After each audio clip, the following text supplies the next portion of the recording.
본문을 이렇게 길게 보는 거를 저도 좀 싫어하는데 오늘 이렇게 19장을 다 읽을 수밖에 없는 또 그런 안타까움이 있습니다. 좀 이해해 주시면 좋겠습니다. 사도행전 19장은 그 에베소를 중심으로 해서 이루어지는 이 사도 바울의 3차 전도 여행입니다. 저희가 1차 그리고 2차 이렇게 쭉 왔는데 이제 3차예요. 여러분 여행 다니면 이렇게 여행을 계획하고 또 여행을 실행하면 처음에는 참 좋죠. 근데 너무 여행을 길게 하다 보면 이제 점점 어때요? 좀 피곤해 오고 힘들고 그건 너무 당연한 일입니다. 더군다나 차도 없이 걸어 다녔던 바울의 전도 여행이 수월할 리 있었겠습니까? 그 먼 거리를 걸어 다니고 배 타고 다니고 나름 덥고 생각만 해도 너무 힘들었을 것 같아요. 뿐만 아닙니다. 거기다가 방해하는 사람들, 괴롭히는 사람들로부터 도망 다니고 늘 두려움이 있고 걱정 속에서 다녀야 했던 그런 여행이었어요. 근데 이 여행이 만약에 바울이 내가 하고자 했던 여행이었다면 진작에 포기했겠죠. 하지만 하나님이 이끄시는 여행이었습니다. 그래서 여기까지 온 거예요. 하나님은 아볼로라고 하는 사람을 고린도에 남겨두셨고 그리고 이 바울을 이제 오늘 보면 에베소에 보내셨습니다. 그러니까 사람은 각자 맡은 사명이 있습니다. 누가 더 좋고 누구는 더 안 좋고 그런 문제가 절대 아닙니다. 그저 하나님의 인사명령이죠. 오늘 이 시간 이 자리에 말씀을 듣고 있음에 저 여러분들도 우선 하나님의 경륜을 찬양하기를 원합니다. 내가 오늘 이 자리에 있는 이유, 내가 오늘 여기에 있을 수밖에 없는 하나님의 목적, 그것을 감사하는 우리. 저는 이 전도 여행을 통해서 제일 먼저 그 점을 배웁니다. 자, 바울이 도착한 이 에베소라는 도시, 어떤 도시일까요? 우리 성경에도 에베소서라고 하는 성경책이 있는데 이 에베소는 로마의 주요한 도시 중에 하나로 당시 로마의 어떤 이 지역 중에서 아시아주의 수도였습니다. 상업과 교통의 중심지죠. 이 에베소에서 어디로든 뻗어나갈 수 있는 아주 그러한 교통의 요지였어요. 자, 근데 하나 더 눈여겨볼 것은 이곳 에베소에 아데미라고 하는 신전이 있었다는 거죠. 자, 오늘 35절을 한번 볼까요? 본문 35절입니다. 한번 같이 읽겠습니다. 시작. 서기장이 무리를 진정시키고 이르되 에베소 사람들아, 에베소 씨가 큰 아데미와 제우스계에서 내려온 우상의 신전 지기가 된 줄을 누가 알지 못하겠느냐. 아데미는 라틴어로 뭘까요? 다이아나입니다. 다이아나. 너무나 잘 알려져 있죠. 그리고 이 아데미가 바로 누구의 딸이죠? 네, 제우스의 딸입니다.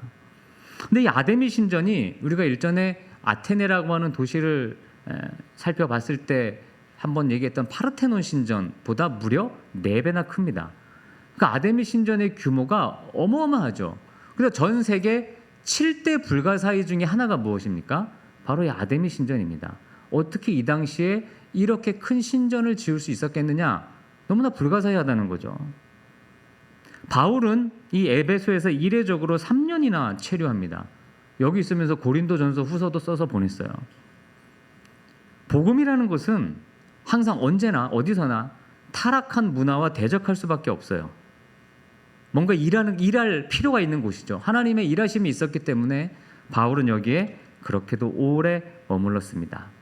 자, 이 에베소에서 이제 처음 언급된 사건이 1절에서 7절까지 나오는 이야기입니다. 다시 읽진 않겠습니다. 여러분 기억력 좋으시니까. 성령을 모르는 제자들을 만난 일화예요. 바울이 그 사람들에게 질문했어요.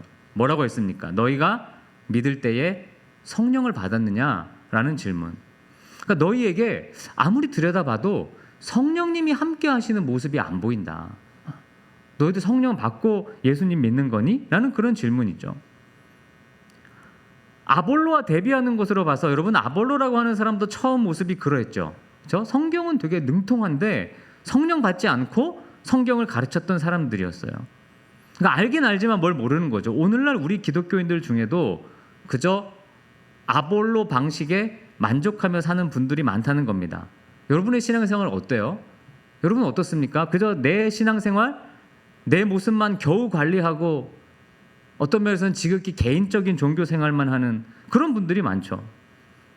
성령의 일, 복음 전달자로서의 비전 이런 거는 생각할 겨를도 없고 그냥 나 하나 겨우 주일 예배 드리면 되는 아니 그거밖에 할 수 없는 그런 우리의 모습, 그런 것도 예가 될 수 있을 것 같아요. 우리가 가만히 있다고 성령님이 드러나는 건 아닙니다. 사도행전 1장 8절에 너희가 권능을 받으라 그랬어요. 그러니까 이 얘기는 너희가 성령을 받았느냐, 이 말은 다른 말로 하면 너희가 권능을 받았느냐와 같은 질문인 거예요. 그 말은 뭡니까? 권능을 가지고 여러분의 삶에 무슨 변화가 있습니까? 성령이 이끄시는 변화가 있으십니까? 아니면 그저 매일매일 똑같습니까? 라는 질문입니다. 우리가 보통 저도 그렇지만 주일날 와서 딱 예배당에 와서 앉아서 기도부터 하면서 어떤 기도하세요? 저도 늘 그래요. 하나님, 한 주도 참 부족했습니다. 근데 어쩔 때는 좀 답답해요. 왜 맨날 내가 그런 기도만 하지? 주님 주신 권능으로 제가 한 주 동안 성령 충만하게 살았습니다. 주님, 전도하면서 살았습니다. 감사합니다. 왜 이런 기도는 못하지? 라는 퀘스천을 자주 던져요. 또 우리 앞에서 대표 기도하시는 분들도 대부분 다 우리는 그런 기도죠. 한 주간 저희가 죄악된 세상 속에 살아서 죄를 졌습니다. 용서해 주세요. 근데 왜 반대적인 기도는 없습니까? 하나님, 제가 한 주간 성령 충만하여 하나님이 맡겨주신 일 우리가 잘 감당했습니다. 생명 살렸습니다. 바로 이것이 우리의 모습입니다. 이 냉랭한 제자들이 바울을 만나서 영적이고도 그리고 진짜 실제적인 변화를 경험하게 되죠. 이것이 에베소의 첫 변화였어요. 그래서 차갑게 신앙생활하던 그 사람들이 바울 덕분에 어떤 성령의 충만을 받고 뜨겁게 무언가 하나님을 위해, 하나님 나라를 위해 그렇게 자신의 삶을 던지는 자들이 되었단 말이에요. 자, 그리고 나서 바울이 회당에 들어가 8절에 보면 석 달 동안 하나님 나라에 대해서 이 에베소 사람들에게, 에베소 교인들을 가르칩니다. 자, 그런데 그 가르침을 듣는 사람들 중에 어떤 한 무리의 모습이 나와요. 9절 말씀입니다. 함께 읽어보겠습니다. 9절입니다. 시작.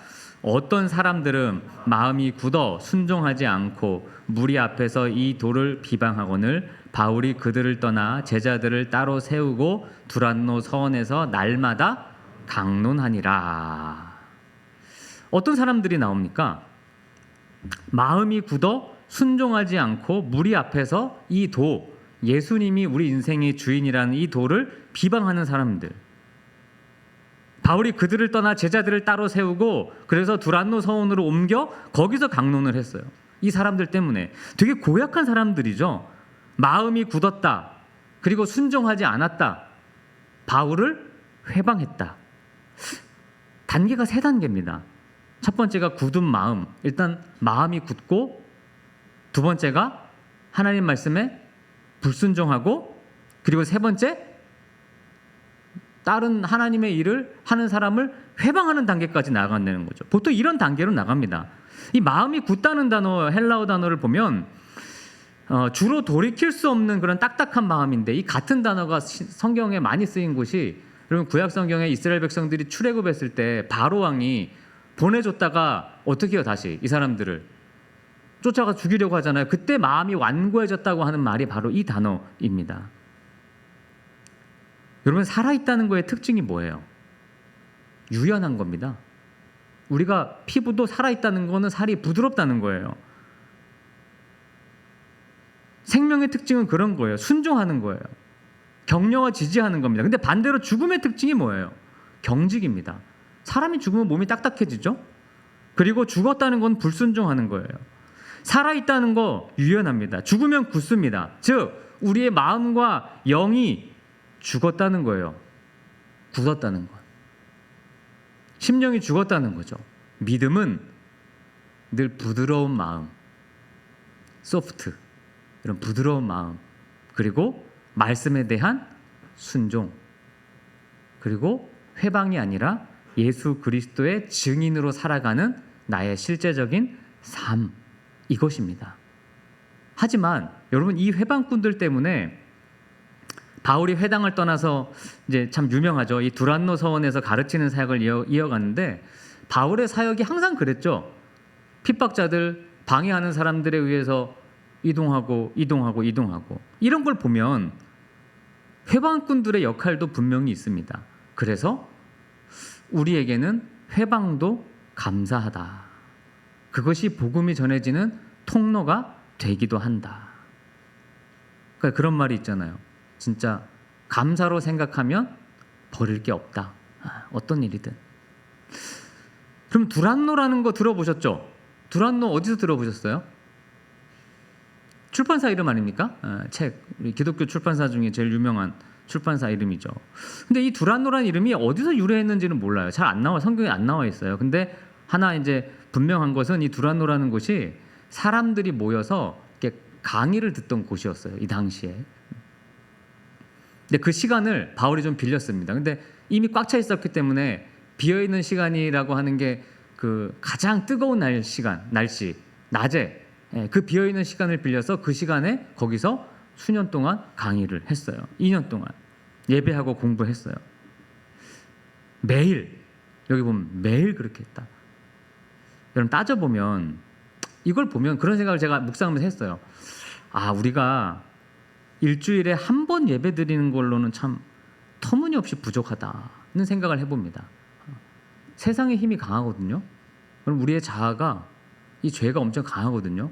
그러니까 한 번, 이거 참 부족하다는 생각을 하게 돼요. 그러니까 매번 저희들이 지고 넘어지고 유혹에 그냥 꼬꾸라지고, 그러니까 주일 한 번으로 역사가 일어나긴 쉽지 않은 것 같아요.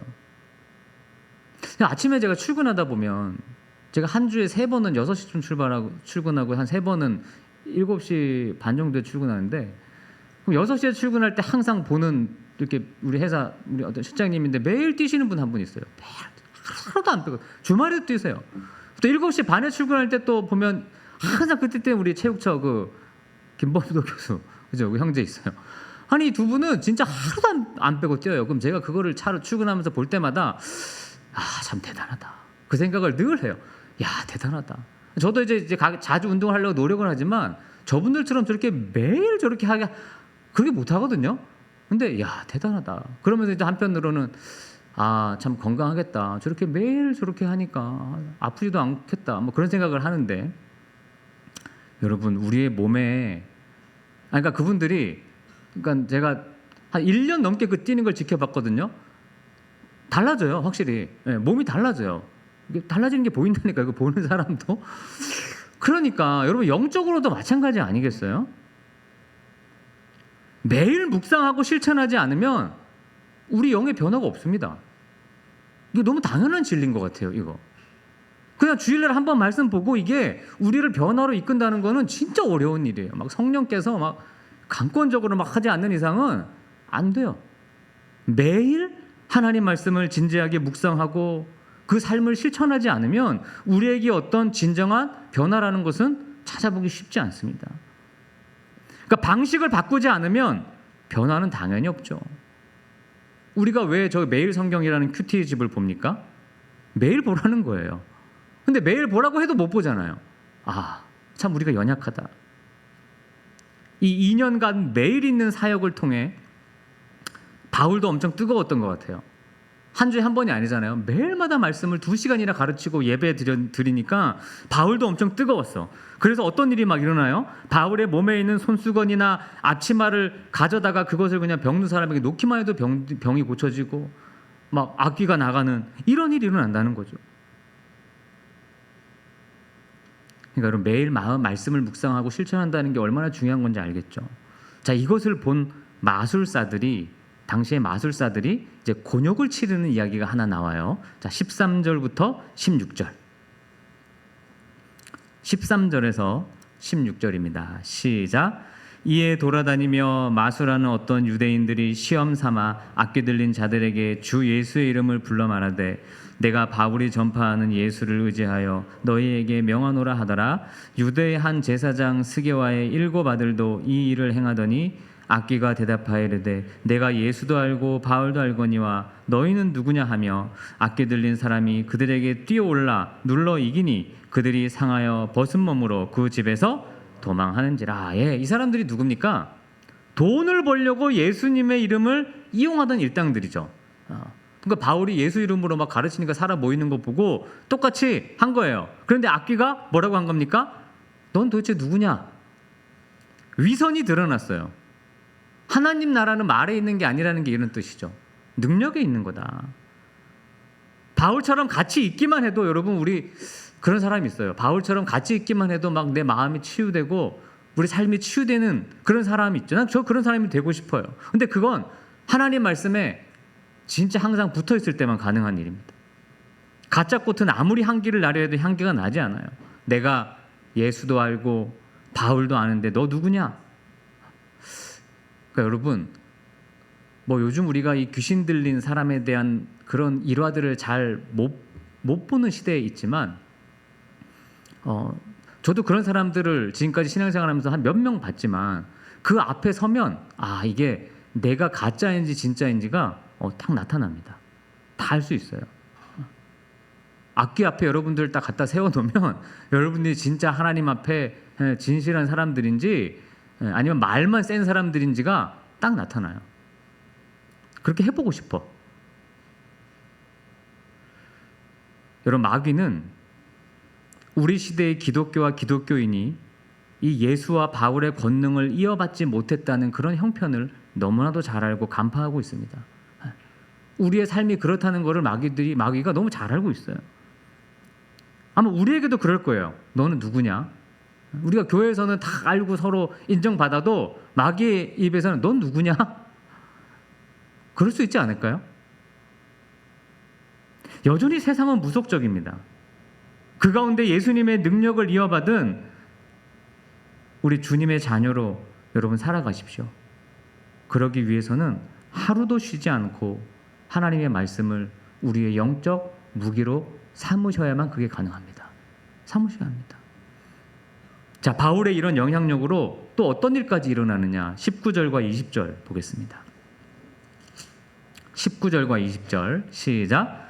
또 마술을 행하던 많은 사람이 그 책을 모아 가지고 와서 모든 사람 앞에서 불사르니 그 책값을 계산한즉 은 5만이나 되더라. 이와 같이 주의 말씀이 힘이 있어 흥황하여 세력을 얻으니라.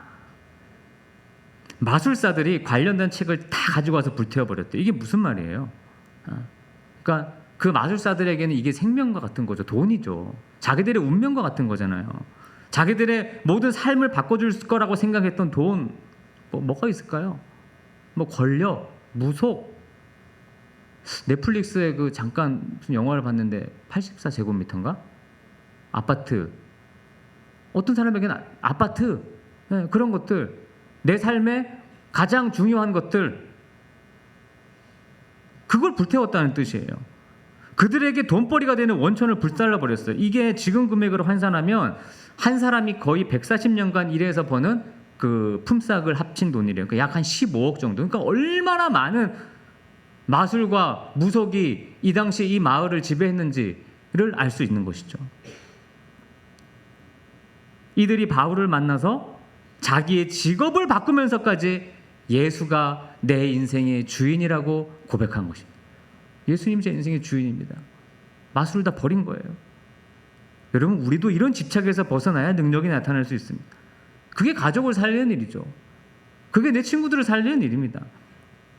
자, 이런 소동이 지나가고 나서 말씀은 바울의 특별한 비전 하나를 언급합니다. 21절입니다.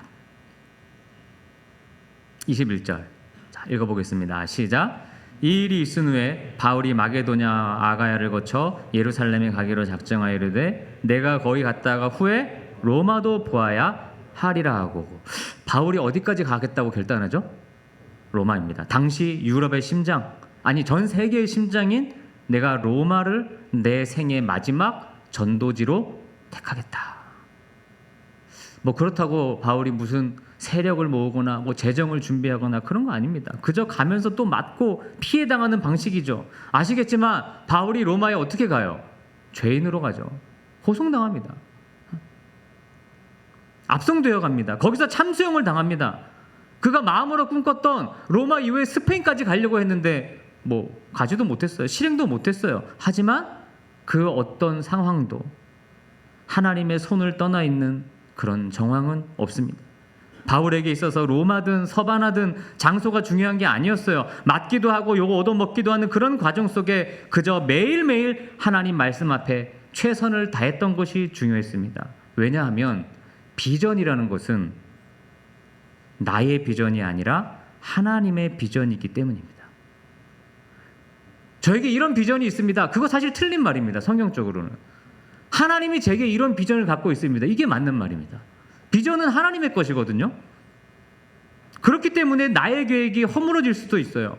아예 다른 방식으로 이루어질 수도 있어요. 로마에 전도하러 가려고 했던 바울은 죄인이 되어 호송되어 가서 그곳에서 죽었습니다.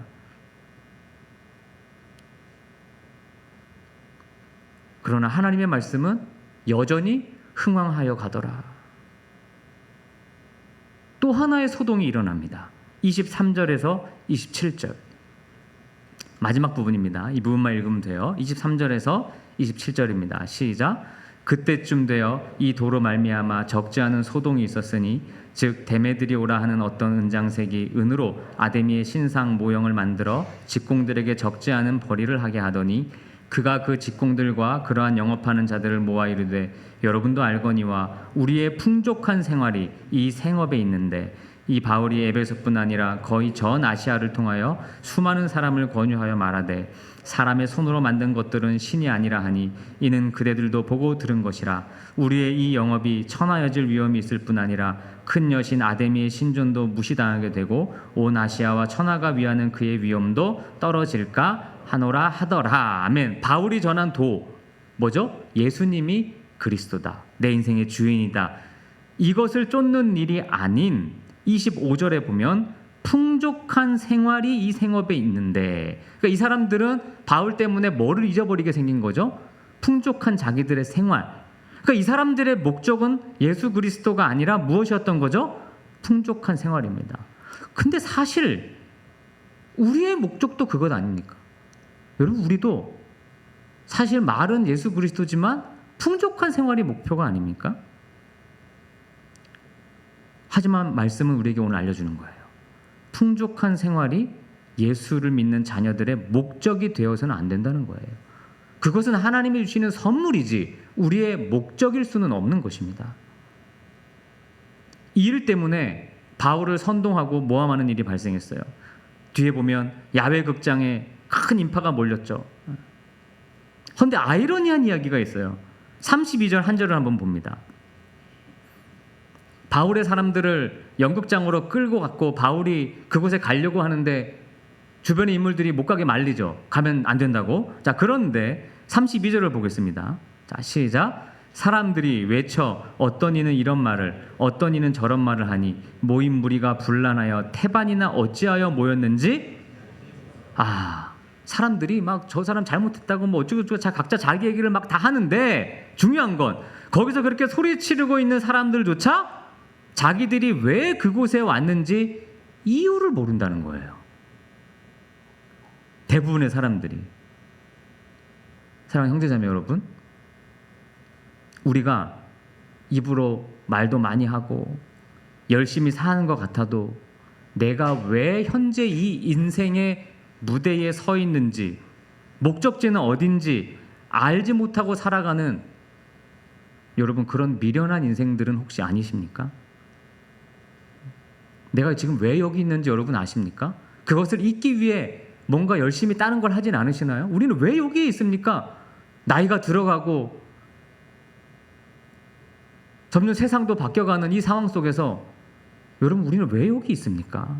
바울은 예수님의 증인으로 살기 위해 당하는 화를 두려워하지 않았고, 바울은 내가 왜 내 이 인생의 무대에 서 있는지, 내 역할은 뭔지, 목적지는 어디인지, 언제 그만두어야 할지를 분명히 아는 사람이었어요. 그렇다면 여러분은 어느 쪽입니까? 여전히 여러분에게는 풍족한 생활이 목적이고 내가 왜 오늘 여기서 예배하고 있는지, 왜 사는지, 어디로 가는지 알고 계십니까? 이 연극장에 모였던 수많은 사람들 중에 정말 탁월한 사람이 없었겠습니까? 지혜로운 철학자들, 권력자들, 그래도 세상에서 잘 산다고 하는 사람들, 군인들 없었겠습니까? 있었겠죠. 근데 그 사람들조차 왜 거기서 자기가 손을 들고 외치고 있는지를 모르고 있었다는 거예요. 하나님께서 이 소동을 결국 마무리 지어 주셨죠. 근데 저는 이것을 읽는 저의 마음이 아마 여러분도 그럴 거예요. 이 뜻을 알고 나면 그렇게 편하지만은 않더라.